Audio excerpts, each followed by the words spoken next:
US President Donald Trump says he will cut funding for South Africa over a new land expropriation policy.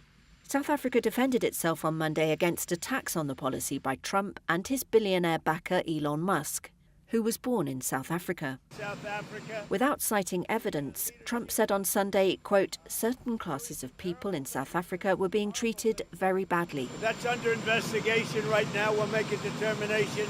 And until such time as we find out what South Africa is doing, they're taking away land, they're confiscating land, and actually they're doing things that are perhaps far worse than that.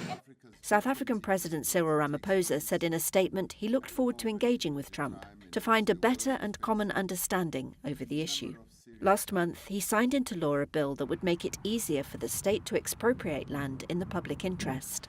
The law aims to address racial disparities in land ownership that persist 3 decades after apartheid's demise in 1994. Special conditions would have to be met for expropriation, such as the land having long-time informal occupants, being unused and held purely for speculation, or being abandoned. The Minister of Mineral and Petroleum Resources, Gwede Mantashe, struck a tougher line. If they don't give us money, let's not give them minerals. But the reality, they take our minerals, but say why we're throwing funding. No, we have minerals. Musk quickly waded in on the X platform he owns, responding to Ramaphosa's statement. Why do you have openly racist ownership laws, he asked. South Africa's foreign ministry responded to Trump by saying the act was not exceptional, and Ramaphosa said the government had not yet confiscated any land.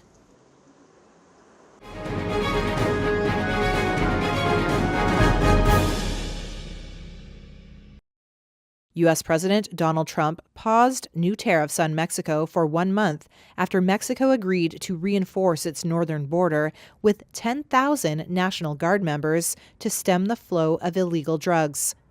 Mexican President Claudia Sheinbaum told reporters on Monday the agreement includes a U.S. commitment to act to prevent trafficking of high-powered weapons to Mexico. I told him we wanted him to pause the tariffs. So we reached that agreement. But I also explained to him that the amounts of high-potency weapons that enter from the United States into Mexico is a serious issue. Trump on social media said the two leaders will have negotiations on the tariffs during the 1-month pause. He also said Mexico sending soldiers to the border will stem the flow of narcotics, fentanyl in particular, as well as curb illegal immigration. He asked me how long I wanted to pause tariffs. I said forever. He told me, how much time? I told him a month. But I'm sure that during this month, we'll be able to deliver good results for his people and the people of Mexico.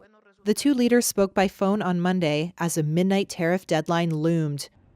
U.S. tariffs on Canada and China still remain poised to take effect on Tuesday, as well as retaliatory tariffs. Prime Minister Justin Trudeau on Saturday said Canada would impose 25% tariffs on billions of dollars of U.S. goods in response to the U.S. measures. Trump says the tariffs will stay in place until Canada does more to fight illegal migrants and fentanyl smuggling.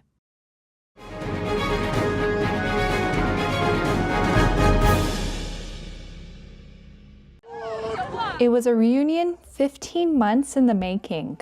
Video of the emotional embrace by Gaza twins Ibrahim and Mahmoud Al-Atut has been seen around the world, becoming a visceral image of Palestinian survival amid a grueling war and destruction. He called out to me, Mahmoud, and I couldn't comprehend. I ran quickly and we hugged each other. Where were you, Ibrahim? Where, my brother? To the point I didn't want to let go of him. It's like the soul returned to the chest. The soul returned to the heart. I couldn't believe I found my brother. I couldn't believe it. But the brothers had both endured loss and hardship that tinged the joy of the reunion. They spoke about their experience days later in a video obtained by Reuters. The Israeli military campaign in Gaza killed more than 47,000 people, according to Palestinian health authorities, leveling much of the enclave. Ibrahim said his house was hit by an Israeli airstrike in November 2023, killing one of his daughters and injuring another. The following months would be spent between hospitals. Ibrahim said he did not want to go south, but Israeli forces had moved towards North Gaza's Indonesian hospital while he was there with his family. The Red Crescent moved them all to a bigger hospital in the south where better treatment was available. Mahmoud stayed in the north. Ibrahim said he went through periods without communication with his brother, not knowing where he was or if anything had happened. We stayed there, strewn in the cold. There were no beddings, no covers. There wasn't a drop of water. We lived a difficult life there. The stress of that time caused Ibrahim to lose weight, he said. When news came late one night that he could go north to Jabalia, Ibrahim phoned Mahmoud. Mahmoud described the phone call as a dream. He said he quickly got dressed and rushed to the meeting point on a main road into northern Gaza. As tens of thousands of Palestinians made their way home to the north, Mahmoud said he stood for 6 hours, looking for his twin in the sea of people. The journey was long for Ibrahim. Traveling with his 6 young daughters meant he had to go slowly, and then the ecstatic and tearful embrace. Now reunited, the 2 men and their families are going through the ruins of their family home together.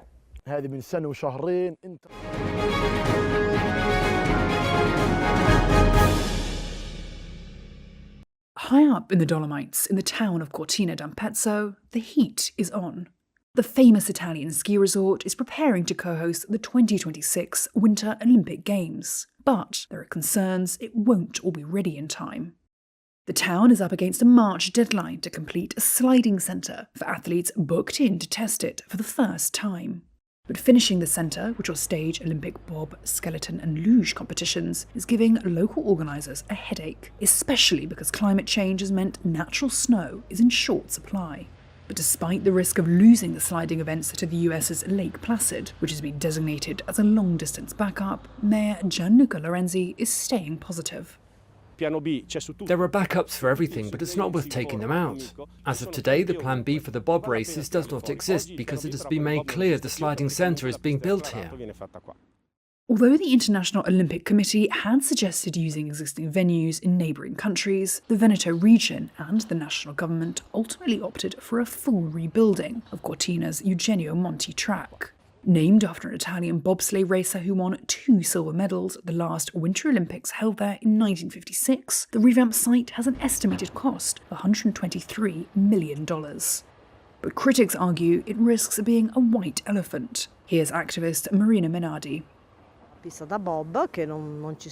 won't need the sliding centre because bobsleigh is a sport that no longer has any athletes, and it will be difficult, I would say impossible, to relaunch because it doesn't even have media exposure, and it is difficult to find sponsors. There are about 20 or so bobsleigh athletes and another 30 or so between luge and skeleton, so it's a sport that will have no future, and we will be saddled with it.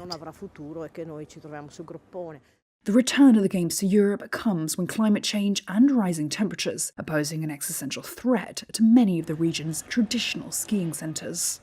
Some 90% of Italy's ski slopes rely on artificial snow, compared with 70% in Austria and 39% in France, according to environmental lobby Legambiente. And Cortina is no exception with its snow guns, but these methods are not sustainable in the long term. Preliminary research from the IOC has warned that only 10 nations will be able to host the Winter Games by 2040 due to climate change.